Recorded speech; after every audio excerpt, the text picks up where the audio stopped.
So yes, I'm Peace Kanengoni. I'm a fourth year clinical trials specialist apprentice. I work with Syneos, and we essentially work on clinical trials. I'm office based, so I don't actually work in a lab. Yeah, and today I'm going to be talking about promoting health equity through clinical trial diversity and kind of the importance of AI tools and inclusive regulations. Oh. So we'll be going over just kind of what health equity is, how clinical trial diversity also impacts health inequalities, ways in which we can increase clinical trial diversity, and then the importance and how AI and inclusive regulations can improve clinical trial diversity and how that has an overall impact on health equity. Health equity is the absence of unfair and avoidable differences in health among population groups. So this is defined socially, economically, demographically, or geographically. Individuals experience health differently. So this depends like on where they're born, where they grow up, where they live, where they work, and their their overall social determinants, as well as their biological determinants. These biological determinants are their gender, their ethnic group, and their age. And health inequalities are as a result not only of the biological determinants, but also of the social and economic processes in which people live in. So as a result, clinical trials need to reflect the diverse range that individuals sorry, I need to reflect the diverse range of the individuals in our population. And this is important in developing treatments that are safe and effective for all populations. So inclusive trials help bridge the gaps in health inequalities and also results in more personalized and equitable healthcare solutions. In the UK, there's a large amount of health inequalities, but specifically I'll be looking at multiple long-term conditions, infant mortality and life expectancy. So people that are from a lower socioeconomic background are 4 times more likely to have multiple long-term conditions. And this is because they experience challenges like poor diet, and this might be that healthy foods are more expensive or inaccessible. There's limited access to healthcare. They might be in high stress situations due to their job, due to finances, and they may be more exposed to harmful environmental conditions. So that could be due to living in cities or living next to like factories and whatnot. So these factors all contribute to the development of multiple long-term conditions, such as diabetes, heart disease, and respiratory issues, which worsens health outcomes and also puts strain on the healthcare systems. Also in the UK, Black infants are more likely to die in their first year of life in comparison to white infants, and this is due to disparities such as the socio-economic inequalities, access to quality healthcare, and systematic barriers such as discrimination and cultural insensitivity to healthcare settings. In the UK, people that live in more deprived areas have a 10-year difference in life expectancy. So those people that live in areas like Blackpool have a life expectancy of 76 years, whereas people that live in areas such as Kensington and Chelsea can expect to live to up to 86 years. And as you can see from this map, the darker areas are areas that have life expectancy of close to 86 years, and there's a higher concentration of people with a higher life expectancy in the south of England in comparison to the north of England. And this is all due to the economic differences in these areas that I spoke about previously, and kind of how that impacts someone's access to healthcare, someone's education, their income, the jobs that they work as well. So all these factors put together adds to kind of how people experience health and how people experience health differently, and obviously the increased risk of chronic illnesses across the UK. So kind of what would be how clinical trial diversity impacts this, and the kind of link with clinical trial diversity in healthcare. And obviously with the company that I work with, Syneos, we developed different medications and different treatments. And by having clinical trials that don't represent the population accurately, we're not able to get that diverse data. So we're unable to demonstrate how effective the medications or the treatments would be in the population group. So by having a diverse clinical trial, or having a clinical trial that is actually representative of the population in which it's going to be distributed amongst. We're able to have improved diagnostics, improved treatment. We're able to inform public health policies, also have global collaboration, and it also benefits patients with rarer diseases by using more precision medicines or repurposing drugs. There's also by not having trials that are representative of the population, we risk missing side effects or specific efficacy issues that are unique to our represented populations. For example, an asthma drug might impact a population in a rural area differently to how it would impact a population in an urban area. Representation in clinical trials also speaks to building trust in health. Marginalized communities have experienced discrimination and exploitation through medical research. So by making trials inclusive and transparent, we're able to rebuild this trust and show these populations that they're valued and considered in medical advances. So some of the barriers in achieving clinical trial diversity include mistrust of medical research, access issues, and financial barriers. So by mistrust of medical research over the centuries, marginalized communities have been subject to unethical experiments. So this has led to a deep embedded distrust. The Bellman Report in 1976 summarized the ethical issues in research with human participants, outlining ethics and guidance to protect human research. This came about as a result of the Tuskegee syphilis trials, where African American men weren't given the opportunity to give their full informed consent on the trial. And there's many other situations, many other cases in which this mistrust has been brought about from. On a more kind of logistics level, financial barriers and access issues. So individuals from a lower socioeconomic background may be unable to take time off of work to participate in a clinical trial. This could be because they're not on a salary job. So if they take that time off, they lose wages, and that contributes to the overall kind of financial burden and the stress, and also the costs related to traveling. So if a trial is a far away distance, or they have to get multiple methods of transport in order to get there, that also adds to the difficulties in participating in these clinical trials. Also costs related to childcare. Also in regards to kind of people taking part in trials that are far away from where they live. This can exclude participants from rural areas or from lower income areas as well. And so overall, the trials just continue to marginalize these communities and don't allow for them to engage. So the best kind of way of going forward is to find ways to increase clinical trial diversity and to work with individuals. So what are some ways of increasing clinical trial diversity?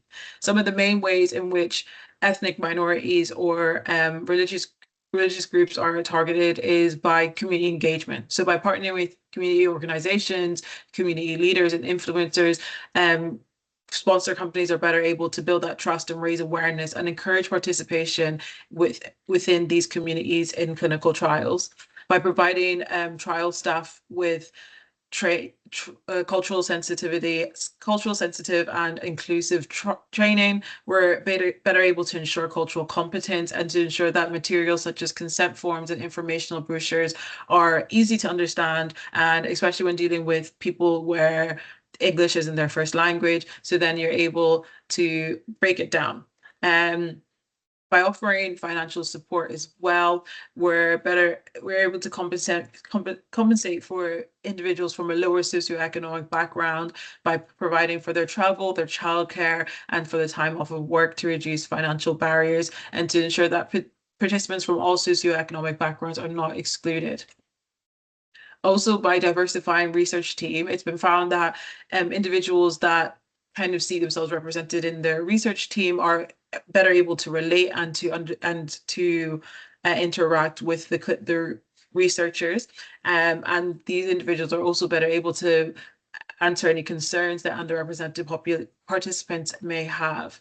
So by also collaborating with healthcare providers, you encourage healthcare professionals to refer eligible participants to clinical trials, and particularly those that are an underrepresented group. And this was found to be one of the biggest reasons as to why as to why participants or potential patients are unable to join groups.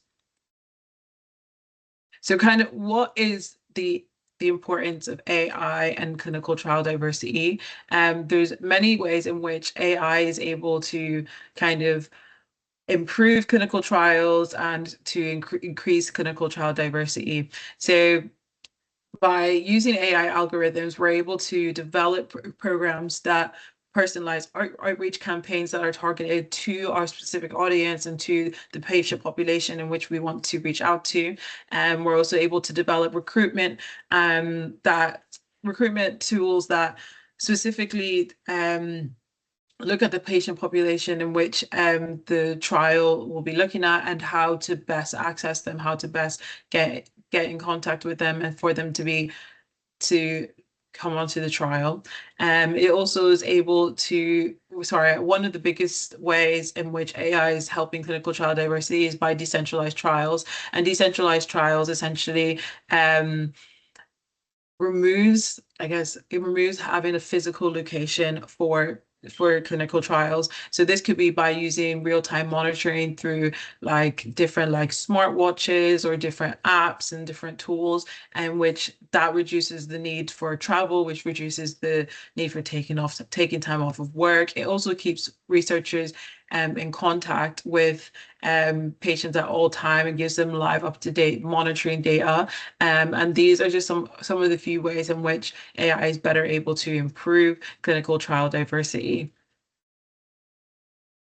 By also having inclusive regulations, in the MHRA, which is the Medicines and Healthcare Regulatory Authority in the UK, they regulate all our medicines and medical devices, and they have recognized the importance of clinical trial diversity. Unfortunately, they have not mandated clinical trial diversity in our trials in the UK, whereas the Food and Drug Administration in the US have done so. In 2022, they passed a legislation in which sponsor companies need to look at clinical trial diversity, look at how and to develop diversity action plans for their trials.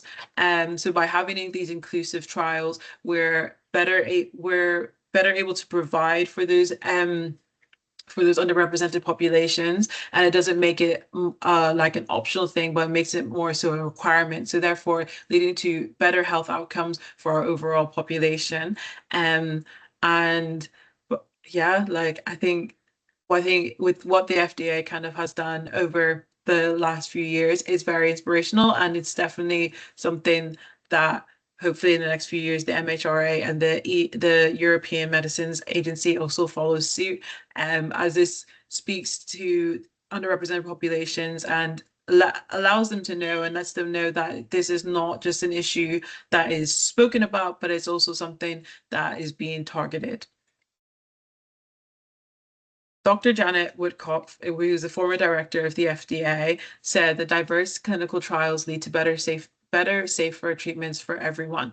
So by working with different AI tools and by working in our inclusive regulations, we're able to then develop clinical trials and develop treatments that are better for everyone, that's better and more representative of the populations in which we live in.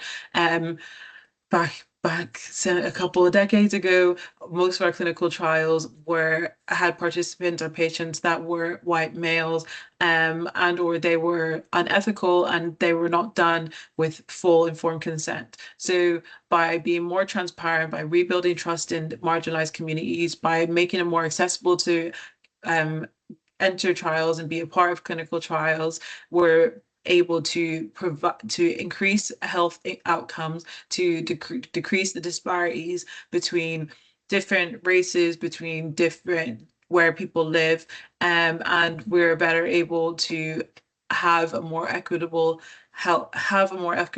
society in regards to health. But yes, thank you very much for listening. And if you have any questions, please let me know. Thank you so much. It was a really lovely presentation. Please, do we have any questions?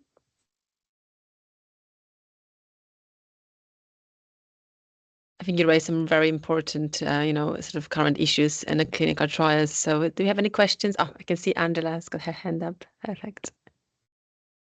Hi, thank you. Thank you, Hi. Keith. That's a really interesting talk. I'm interested in how AI is being used in clinical trials, and it's really nice that it's being used to advertise to sort of gather these groups of people who are usually marginalised from clinical trials. Are there other areas of AI use in clinical trials as well as in this sort of inclusion criteria? So in regards to kind of like clinical trial diversity, which is kind of why I know a little bit more about, AI can be used to optimize the trial design. So it's able to like analyze different populations and then make the trial more inclusive by, potentially suggesting more broader eligibility criteria or adjusting trial protocol. It also can be used to like enhance patient retention. So like by predicting dropouts and the reason for dropping out. So then allowing researchers to kind of like develop a more personalized solution. And then yeah, like when I spoke about decentralized trials, by using AI to like, facilitate data collection, and to also kind of improve that communication between researcher and participant. Yeah, kind of like works all together. I think there's AI can be used for many different things, and more I'm becoming more like, yeah, AI is very cool. Maybe I should do like a little side AI, course. So yeah, I think it can be used in various different ways and throughout the trial process. I think it's going to have a really big impact, isn't it? 100%, yeah. Yeah. And the other thing that I was sort of interested in, how the FDA has gone ahead and had that diversity quota action plan, um, insisting on it in their trials. So, I mean, clinical trials don't usually sort of work just as one country. So, have you seen an impact on your work in the UK based on, colleagues from America working on trials, or where they're multinational trials as well? Does that impact already in that sense? So at Syneos, we're at the moment we're developing site-specific patient recruitment plans. So yeah, I think even with that, it's more so just like, and everyone's developing, like within all our trials, all our sites we're developing, it's not really specific. A lot of the trials that we work on as well have sites in the US. So as just kind of like a trickle-on effect, it's something that's taken into consideration. I was participating in a kickoff meeting as well, and it was something that was discussed and kind of how the trial diversity would be looking at, and that trial is primarily in the UK. So I think just kind of as a knock-on effect, is Syneos is a US kind of based company. So as a knock-on effect, it is something that is spoken about throughout the company, even by having clinical trial diversity trainings as well for all of us. It's something that's kind of like, take this into consideration with all the work that you do. That's good. It's good to hear that it's having that kind of knock-on effect, even if the MHRA and EMA are still sort of catching up. Yeah. It's still happening. So thank you.